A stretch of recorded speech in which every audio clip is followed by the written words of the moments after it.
Okay, so I'm going to tell you a ghost story, and I promise it's all true.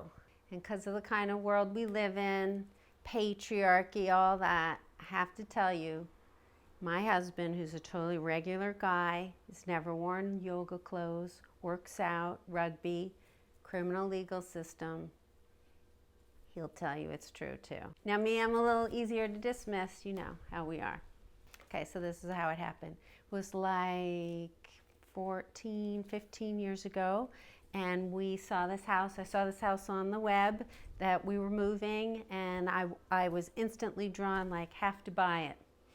And so I was so excited by the old architecture, the kind of beauty you got to put a lot of work in, but the bones of it you can never get again. And so I asked him to drive down from where we were living and tell me if it's everything I wanted, then to put an offer on it, because I don't think I could see it and then not get it. So he said, all right. He called me saying, it's everything you thought it was, and it worked out.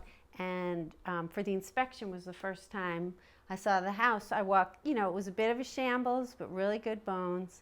And I walked through, and I went to the top of the front steps and on the landing, and I was, by myself. And it felt a little, I don't know, thick in the air. And I just said, I'm going to bring this place back, whoever loved this. But I didn't really think I was talking to anyone.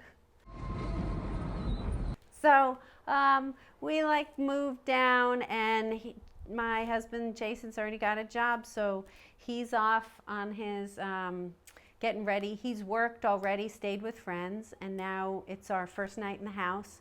And I got 2 kids. One is just 1 year old, and the other's 3 years old. And we hadn't really planned the transition part in that we were all like on mattresses. The beds weren't assembled yet the first night. People usually think that through. I hadn't really thought that through. So we're on mattresses. I'm really excited, and we're up in the room that now my son has to himself. It used to be the master bedroom in like 1850. We had 2 dogs, little ones, and my husband and the 2 kids, and they're all snoozing away, and I was just a little too excited. And down the hall comes like bam, bam, like not like I think I hear a creak, but like a solid walking down the hall, where I still remember my heart's like going, and then disappeared like right next to not far from my head, which is where the adjoining bathroom was. And then a few minutes later, the steps go away. So I do a lot of self-talk, like, this isn't really that, okay, I'm overexcited, that's it. And then a few hours later, same thing. So I didn't sleep at all. And my husband's like, how'd you sleep first night in the morning? And I made a decision then and there. I'm not going to be that lady.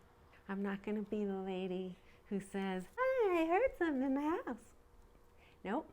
I'm going to wait. I'm going to deal with this by myself with the kids best I can, and if he sees it or hears it, he's going to have to hear it by himself, because I'm not having those conversations. So I make my best of it, right? So I am painting the house, and with kids, keeping them at the bottom of the ladder with their toys and stuff and coming up and down, and I was in the dining room, which I was painting a really red.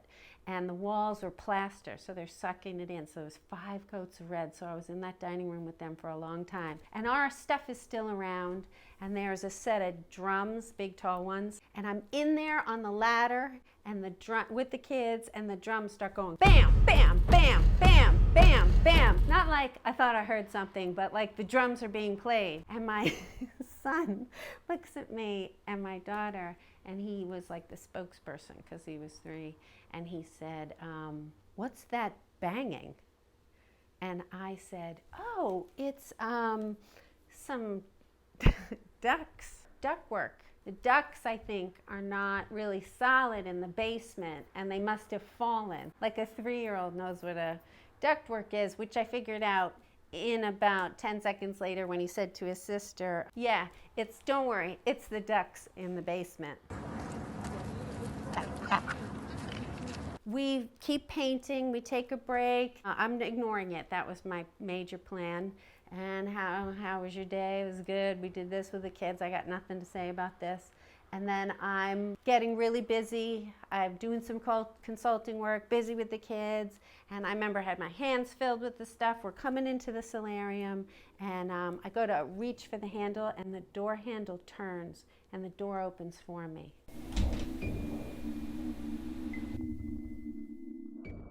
And I just sort of lost it. I said all the bad words you're not supposed to say in front of kids. And I said, I don't want your help, and I want you to leave me alone. And I had some compassion. At first, I was like, you know what? This place is big enough for all of us. But that wore really thin when one night my husband and I are in the living room, and it's, still like dusty, and they're like, we cleaned out that place. It's a nice big room, but it needs a lot of work. And we hear the bam, bam, bam, bam. And we hear my son, who's sharing a room with his sister, yell, Mommy! And so Jason goes, who the hell's in the house? And I was like, well, I don't know if it's like a what or a who. So he runs upstairs, and I was yelling after him a little, saying, he's like, God damn, and runs up the house, big guy. And I was like, they're already dead. But by the time he got there, my son was sitting up, and he said, just who's the grandpa who's coming to visit in the room? So I was up there too. By that time I ran up after, and I said, is it a mean grandpa? Is it your grandpa? He's like, no, it's not a mean grandpa, but I don't know what he wants. And when he walks down the stairs, he kind of gets shorter as he goes. So that's when we started to have the talk, what's going on here? I was like, well, I don't really know what to say. I did run out the backyard, actually, after a few days of this. Because, in the movies, you're like, get out of the house. Get out. So I got out of the house with the kids and the dogs, and I was like, where am I going to go? So I came back in the house, and did my thing where I'm trying to ignore it, and it's getting a little worse. So we were sleeping down at the solarium, my husband and I then. We had the screens in. It was really nice. And he's like, I can't believe this. I can't believe this. Because it takes a lot to get the idea that the things that you see are not the limit of what there is. So I was sort of working with him. I was a little more used to it. So we were in the solarium, and it was a summer night, first summer, right? We're only there a few months when he finally heard this stuff happening. He's trying to come to terms. And the kids were just learning how to read with those little electronic books. And they're like, have gadgets where when you turn them off, they say, bye-bye, right? So it was a little bit after midnight, and all the electronic toys in the room where we are in the solarium all go on at the same time. And he sits up going, what the fuck? And then one of the books goes over and over, bye-bye, bye-bye, bye-bye, bye-bye. And he gets up, God damn it! And he goes to run. He hears the bomb, bomb, bomb upstairs. So he runs again, and I'm still yelling, they're dead! So you gotta rethink, like, what are you gonna do for dead people? Like, so we moved upstairs. God damn it! We go upstairs to the room. It's not quite a bedroom yet. We have like a bed set up, but and we're sitting there talking about what to do. He hears the bam, bam, bam coming up the stairs again. This time down the hall to our room, and he's like braced, but there's nothing to do. And he's like, I can't really handle this. Is there anyone we can call? People. Now my being a little bit alternative, open-minded seems to be becoming an advantage. And while we're sitting there, we hear this sound, and I was like, that is such a familiar sound. And so, it's an old house, but there's additions, and the big bedroom we're in was an addition built later. So in the rest of the house, the door stops are that like solid, like wrought iron thing. But in this room, it's that like spring wire door stop, and I'm like, that sounds like, and I look over, and he looks at me, and we both look over, and that spring wire doorstop is going, boom, boom. Somebody is kicking it, choo, choo, and he's like, you're fucking with us, which It's true. So I was like, I'll do my best. So the next day, I call my friends. I know some like witchy people in Vermont. So I call them where I used to live. They say they'll do some work. So apparently they threw some kind of spiritual net over whatever was going on. There was like a nurse who was really angry, and there used to be 12 kids here, and something didn't go right. I don't know. Nobody liked the nurse. She was the mom and married to the doctor, had the house, and well, whatever. They put some kind of net on her, and that was okay. And then there was some kids from way back when, I don't know, who were having fun, the solarium and the toys, messing around, and they like somehow moved them out. But there was something else that was really stuck. They did their best, and they said they knew someone who was a shaman in California, and they were going to reach out. So I wait a few days, and I hear back that the shaman in California is now holding like a camp to train shamans in training in Mexico. But they got a message to him. The shaman said to the people training, he was training, the shamans in training, I guess, SITs. We have a family, a young family in distress in Massachusetts, has a lot of activity, spiritual poltergeist, something. Can I help someone work through it? And a woman who had just had like a big change of life, career change, also lived in Massachusetts, said, oh, I live in Massachusetts, I'll help them. And I shit you not, it was my sister-in-law. She'd had like some life-changing career thing. She was like an engineer. She got the name and was like, no. And it was. So my sister-in-law is being like coached, however that happens, by the shaman about what to do. So we had a negotiation. Turns out the guy in the house is not a menacing guy. His name is Gerard. And he's like really tall, one of those like I'm almost 7 feet people. And so he was lumbering around. In fact, in Halloween, it's like kind of big in our neighborhood, and we were chatting with the neighbors that first fall, and they're like, hey, how's it in the house? And I was like, how's it in the house? It's completely haunted. My husband's like, don't tell everyone. And he was right, because when I went to pay the taxes, they're like, you're the lady who believes in ghosts. So I maybe shouldn't have said anything right off, but I did. And they're like, oh yeah, Gerard used to live there, and he renovated most of that place, the work that's been done already. He did that. And he was 40 years old, and he just got married, and it was on his honeymoon, and he died in the house before they got to live their life there. He was really tall and kind of awkward, and they imitate him stomping around, and I was like, yes! It turns out the shaman guy said that Gerard had not worked out his issues with his mom and dad, and he wasn't ready to cross over. And could he be in the dining room? And I was like, no, I got 2 kids. I'm also applying for a different job, kind of like therapy, help people. And I got enough of that going on. I want my home to be private. And they're like, no, he's not ready. I was like, well, don't I get a say? And they're like, yeah, you can negotiate. He just wants to stay long enough to do his emotional work. So I was like, well, how long is this going to take? And they said he wasn't sure, but he needed water and a light and a flower. And they wanted to be in the dining room. I said, no, we use the dining room every day. I spent all that time painting all the thing. And he said, the living room. I was like, nope, I like that room the best. He said, how about the corner near the bookshelves? So I said, okay, it's a little cold over there. That's fine. So I got really resentful. Oh yeah, I was supposed to get fish too, because he was going to jump into the fish's soul to do his therapy. I got a little tiny fish tank, like the smallest thing, plastic piece of junk, and I got this angry red little fish all by himself, and I got a plastic flower and a lava lamp light bulb, and I was like, here's your flower, here's your fish, and here's your light. I called the fish Gerard, and we put that in the first night, and it got there was no stomping. So Jason was like, this is really working. We gotta take care of that fish. So he put some hot water in, because it was getting kind of cold. It was the fall now, and he he poached Gerard So the minute Fish died that same night, bam! And I think Gerard was a little mad because I was just getting to the place where it was time to put like pictures on the wall, and I would put one up and move to the next one, and the picture wouldn't just fall down, it would come out, stand there for like a couple seconds, and then drop.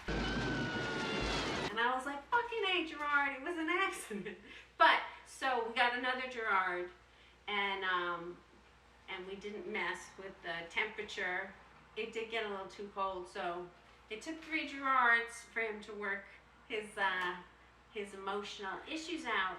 And at the same time, I am telling people, which I'm not supposed to do, because, you know, when you want to work and things, and people, right? So I am telling people in my family. My grandmother calls. She was in her 90s at the time, and she was calling a lot more often. So I asked her what was up, and she's like, actually, I just want to hear about the ghosts.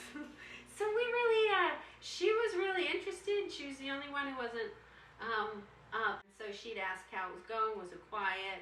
Was Gerard back in the house, or was he still in the fish tank? We would talk weekly. She wanted an update. And there was one other that we never quite resolved. Don't tell my daughter, because she still lives in this room. So there's a really pretty room at the top of the back stairs. You know it's a big old house if there's back stairs. And the back stairs led to the kitchen.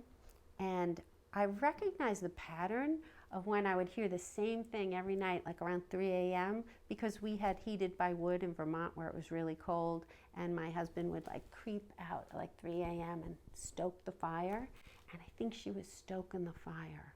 So I went into that room and said, you know, with this kind of dedication, you could like reincarnate as an Olympic athlete or something. You don't have to stay here. But I don't think it worked. I think she likes it. People still hear it. But she's real gentle, so. And those 2 dogs that were here, they both died. And now one of them, she hung on for a super long life and lost her sight and her hearing. So, but she could smell really well. And if she got really lost in the house, she would let out a big like, bark, just like one, and we'd come get her and be like, oh, here we are, honey, and bring her with us, and she'd be happy. And once in a while, especially if we're sad or something, you can hear piercing through the house. Bow! And it's not just me, like everybody hears it. Also very validating. So you know, small kids, I was a little sleep deprived. I was doing the best of I could, you know, managing both realms of existence. And I had gotten an interview, and I was walking down the hall, getting dressed, and right behind me went bam, bam, bam. On my way to the interview, I was like, Gerard, get back in the tank. I know I'm a really good person to talk to, and if I were dead, I would hang out with me too, but I have 2 kids, I'm in my underwear, I need a little privacy. So I was a little bit on edge. I felt like I had a 3rd kid in the house, like Gerard, and nap time, I gotta take care of everybody, snacks, Gerard, back in the tank, you don't hit your sister. There's a lot of books and advice about how to handle, you know, parenting and young kids, and not so many resources about how to handle poltergeists or whatever these things are. So I think I got it mixed up a little bit, because I was trying to work with Gerard and whoever that was in my daughter's room, and then I must have been talking to too many people about it. I got a call from the Atlantic Paranormal Society. They have a TV show. So I was on the phone with the producers about like what happens and how long has this been going on, and they wanted to come, and it was one of those days when Gerard should have been in the fish tank, and the other lady was, you know, keeping us up at 3 a.m. And then finally, like, it occurred to me that I should use some of the parenting advice for Gerard, and I said, I am not going to reinforce this. I am not giving you your own show. And I called the TV show, and I told them that it was all off. So I did get the job, and we were a little small group of us at this professional theater company, and it was lunchtime. We had on the dot at 12. We called it kindergarten lunch every day, and I started telling them what was happening, and they were fascinated. Most of them didn't believe me, but they really liked the story, and they wanted to know more about what the shaman had to say. And there were some things like, he said, not without meeting me, but like feeling my energies, that I was too psychically, energetically available, and I needed to eat meat. I needed to become more dense, which they thought was first outrageous. Talk about blame the victim. But second, like, what goes in the Poltergeist cookbook? Like, if you eat yogurt, does each culture have a soul? Like, is that spiritually dense? Are there millions of souls there? Is it like one angry animal? Is that going to help me out? And they worked on that for months, the cookbook and what I should be eating. And, you know, I did start eating meat, though, as an attempt to help. So during this period, I'm telling my family, and I was taking a trip to New York with the kids and Jason and the dogs, and we would arrive pretty late, and we were all packed downstairs, and this time we're all in one room, and the kids are asleep, and Jason's asleep, and maybe there's a theme going on here, because I'm still awake. I'm not tired at all, like not in the least. And both dogs are sleeping, and I feel a jump on the end of the bed, and like a boom. And I see two dogs who are both small. It could have been one of them. There are no dogs in the house. My dog I had growing up died when I was 16 years old. After that, I wanted a dog, but my mom didn't want to get a dog when I was so close to leaving the house at 18. So she got a cat for me, and I called it Rover. And Rover had some kind of like seizure disorder, and so was on like phenobarbital or something that they had given like overdose too much. So Rover lived to be like 25 or something, and Rover never aged because Rover was completely high her entire life. And I am convinced that Rover did not know when she died and crossed over. I was 31 or 2 when my husband now met Rover, which was like this matted ball of chillaxification, and I think Rover's death was more like, and I don't think Rover knew. So there is the first thing I thought, bam, on the end of the bed, walk, walk, walk, walk. And my heart's going again, like, this is happening. Is it me? Why is this always happening to me? I'm not even vaguely sleepy. How am I going to explain this to anyone? And whatever it was, I'm thinking maybe Rover, comes up to my ear where I'm lying, and in my ear is a little, like a metallic, echoey, across the universe sounding sniffs in my ear, and then and it had this like echoing, and I went, because I thought, and nothing was there. And Jason's like, what's up? Because I went, and I was like, there's a ghost cat. And he's like, shit. So, is it you? I was like, I'm eating meat. I tell my dad in the morning, and he says, and he tells the story. He blanches. He feels really upset. He's trying to make the eggs. His head hangs. I'm like, what is it? He said, well, towards the end of Rover's life, she was kind of, incontinent, and I did put up a gate, and I made her stay downstairs, and when she died, I found her down there, and I was wondering, sometimes I wonder if she was there, and I was like, well, why don't I tell her it's okay that she come up the stairs? She doesn't have to stay. It's like she's a ghost. The pee won't smell.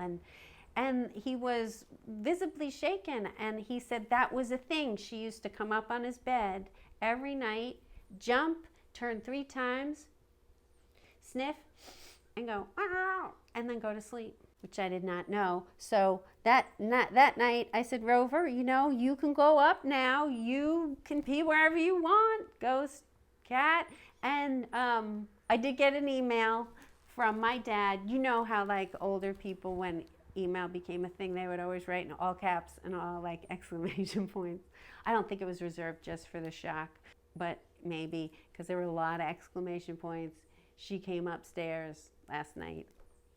So I was a little bit redeemed. Okay, so that did open a channel of conversation about all things, because that was about the time in my dad's life that he started dating again. My mom had been dead maybe 10, 11 years, and he would call me. It was a little awkward giving my dad, therapeutic dating advice, but trying to stay like in my role and be like, well, I really shouldn't be giving you advice, but you might want to consider. And so it was always the same story. He would tell me, and he would say the same thing over again. And I had 2 kids plus Gerard, and I was, he'd call, and I'd say, can we just have a conversation where we don't talk about the dating situation? He literally was like, yeah, sure.